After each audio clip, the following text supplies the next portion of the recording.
Hi, I'm Jilly G. Welcome to my kitchen. Today I'm going to show you how to make peanut brittle. And this will be my version of peanut brittle. It's already gluten-free to begin with, but instead of sugar, I'm going to be using honey. And in the description box below, I will put the amounts of sugar and corn syrup that you would need if you want to make this recipe, I guess, the regular way.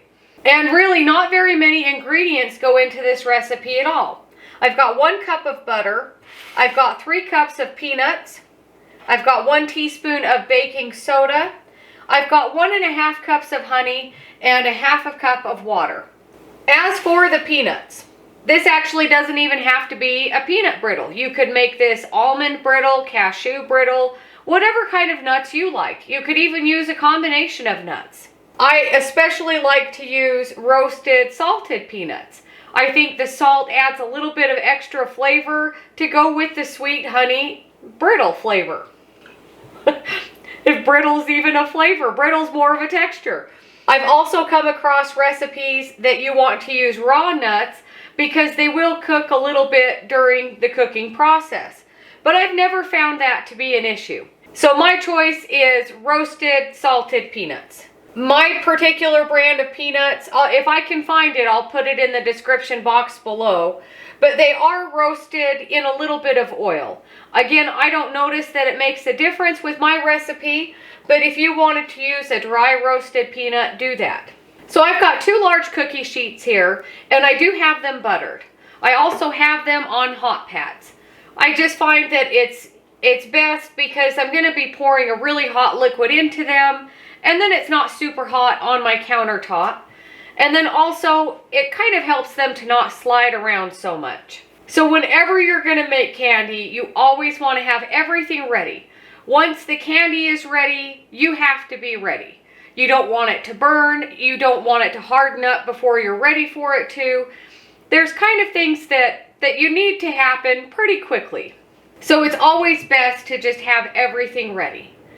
Now that being said, candy is really, really hot. So you really want to be careful because candy burns are really serious. Today I am using a very large pot. We'll get to that in a minute. I also have a candy thermometer. You don't have to have a thermometer. If you've made a lot of candy and you are familiar with the water test, that's an option. If you have an instant read thermometer, really, those work great too. I prefer my candy thermometer. This one is really inexpensive. It also has this little clip here, so it sits on the side of your pan. Because I'm using such a large pan today, even if I push it all the way, it still doesn't touch the bottom of my pan. Almost. But you also don't want your thermometer to touch the side of your pan. If your thermometer is resting against the side or the bottom, that will give you an inaccurate reading on your candy temperature. So always make sure that it is not touching the pan. And usually when I'm stirring, I always make sure that my spatula or wooden spoon, whatever you're using, will go underneath my thermometer. So this candy recipe, it calls for a 5-quart saucepan or larger. My candy pot, if you've seen my other videos, I have kind of my standard saucepan that I use for candy making, depending on the recipe. That is a 4-quart saucepan, but honey, for some reason, when you're cooking with honey, it seems to bubble up a lot more than sugar does. Sugar mixtures will also bubble up pretty high, but honey seems to go a little bit further. And you don't want it to boil over. It could burn you. It makes a mess of your stove. So it's always best to use a bigger pot than you think that you'll need. And then use an even bigger pot than that. So today, I am using my 8-quart saucepan. That way, when we go to stir in all of our nuts, I can really have a much larger area to stir them around. But that's just me. If you have a 5 or a 6-quart saucepan, use that. But I prefer a larger one for this particular recipe. And then you don't have to use a wooden spoon. I prefer most of the time to use a wooden spoon when I'm stirring candy.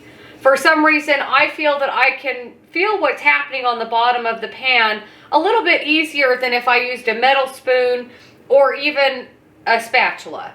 Of course, a metal spoon would get hot, so that is not a very good choice if it doesn't have a handle. But I prefer wooden. So now that I've gone over all of the ingredients and preparing your kitchen, everything is ready to go. I do have my 1 cup of butter here, and I've cut it, not very gracefully, into about tablespoon size pieces. When we put this in our mixture, you could put in the whole stick at once, but this way it kind of helps it to melt a little bit quicker in our candy. And then I always like to have a hot pad that I can put my big pan on. It's a bigger pan, and so it does get kind of heavy. And it's kind of hard to manage one-armed holding it up while you're pouring and scraping. So I always like to have a hot pad that I can set it down if I need to. So now into our large saucepan, I'm going to put in my 1.5 cups of honey. I've got a 1/2 cup of water here. And then I'm going to turn my burner on medium heat. We want to bring this up to a boil. And even though my thermometer is not quite in the liquid yet, it will be. And one of the other things I really like about this thermometer is it does tell you the soft ball stage, soft crack, hard ball. So that's helpful. If you're using sugar for this recipe, what you're looking for is mostly for, of course, the mixture to come up to a boil, but you also want the sugar to be dissolved. Candy is really not difficult to make, but it is time consuming. And it's mostly just standing in front of the stove, stirring your candy. But you also don't want to be distracted and step away from the stove, and your candy will burn very quickly if you're not paying attention, or bubble over. And that goes with saying anything that you might be cooking. There's a lot of different things that you might not want to step away from. Turn the heat down to medium-low. Once your honey and water mixture is up to a rapid boil, a full rolling boil, start adding in your butter, being very careful not to splash yourself. You want this to maintain a boil. And my butter was at room temperature. You don't want it necessarily right out of the fridge because it is going into boiling liquid and then it will bring your temperature down. But if it's really soft room temperature, it won't take as long to melt. I'm even going to go a little bit lower. I want it to boil, but it doesn't have to be such a rapid boil. And we don't have to stir this constantly. Just occasionally stir it around. Double check that your thermometer is not touching the bottom of the pan. And we want to cook this to the soft crack stage, which is about 280.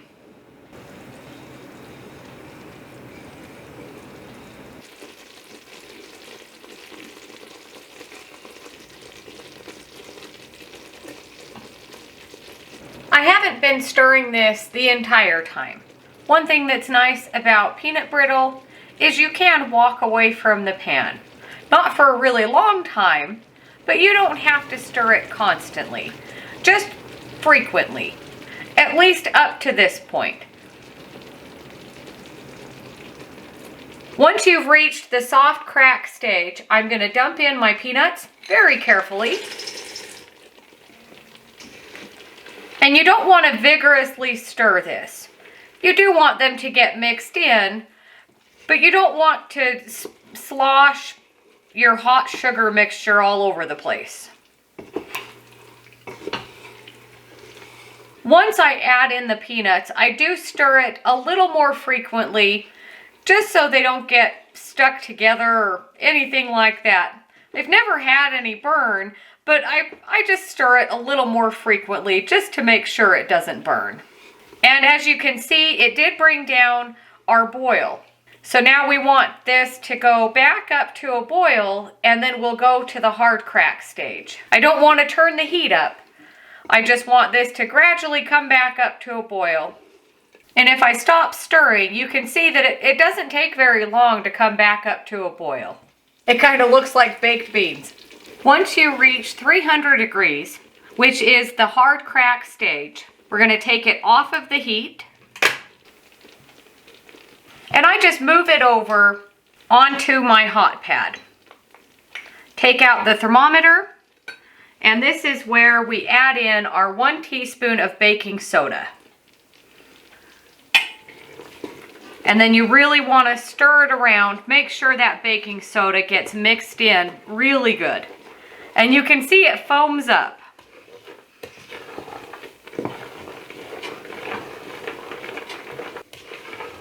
Once you've got that all mixed in, very quickly and carefully pour onto our cookie sheets. And even though it looks like it is setting up pretty quickly around the edges, you can still move it around if you need to. I try and make sure that almost every bit of it does have some peanuts. And if it doesn't, that's just fine. You can just eat that if you don't want to give it to somebody. But I do try to flatten it out so it's in an even layer, and then it's a little easier to break into pieces later. You can see that it doesn't fill up both of my cookie sheets. I could have dumped it all onto 1 cookie sheet, but then it's a little bit thicker. And I do like it to be thinner than that would give me. But if you like a really thick peanut brittle, do that. So now we just wait for these to cool off completely and we'll break them into pieces. So my peanut brittle is all cooled off. It doesn't even feel warm. You want to make sure it is completely cool. You could even stick this in the fridge overnight. So then I just kind of pop it like an ice cube tray. And then it should pop up and then be one big solid brick. Kind of. If you need to, you can use the corner of your counter. If you buttered your cookie sheet enough, then it should be able to come off in one big slab like this. And then you can just break it into pieces.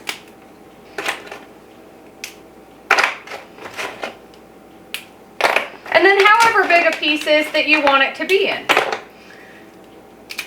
If I'm giving these away as a gift, as part of a holiday treat package or something, I'll usually save kind of the end pieces like this that don't have a lot of peanuts in it for myself. But it sure looks really good.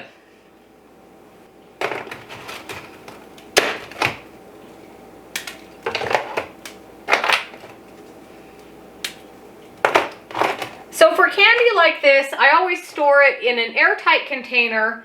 I have specific Tupperware that are pretty big because I make a lot of candy this time of year. And then I can stack it all in there, and I'll usually put a layer and then parchment paper and then just stack it from there. With candy like this, you don't ever want to store it together with cookies or fudge or something else that has moisture in it. It will make your peanut brittle kind of soggy. If I'm going to give somebody a Christmas gift that has cookies and fudge and peanut brittle, I'll usually get a little treat bag and put my peanut brittle or something like toffee and package those separately. They may or may not stick together a little bit, but that way they should hopefully maintain their crispy texture. And for something like this, you could have chopped up your peanuts so they're in smaller pieces, but I like to leave them the size that they are. That way you can see that they're in there and it looks nice. And before I forget, I have a new holiday apron. Thank you, Aunt Kathy. This is Cookie Baking Crew, Jamie and Karma. Those are my 2 cats' names. There's a lot of times that they always come down to the kitchen and they interrupt my videos. So let's give it a bite.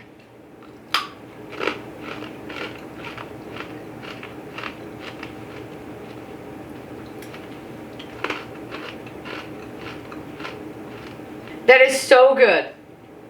If you don't use salted peanuts, you can always add salt in when you're cooking it. It really makes it so delicious to have a little bit of salt in there. It helps kind of cut the sweetness. And because I used honey, you'll notice it is really crispy. It is a peanut brittle, but it does have a tacky feel to it because of the honey. So if you use regular sugar and corn syrup, it will probably stay crunchier a lot longer than the honey version of it. But equally delicious. But something like peanut brittle is so fun and so festive. And maybe you know people that you don't want to give them a lot of desserts or treats to. A little bag of peanut brittle is just perfect. You don't need to give them a lot. It is a sweet candy, and so a little bit goes a long way, but still a delicious little treat. Let me know what you think if you make this recipe. Such a fun holiday treat to give away to neighbors or friends or family, and it's delicious. But thank you so much for watching. Don't forget to like and subscribe if you haven't already. If you have any questions or comments, let me know, and I'll see you on the next one.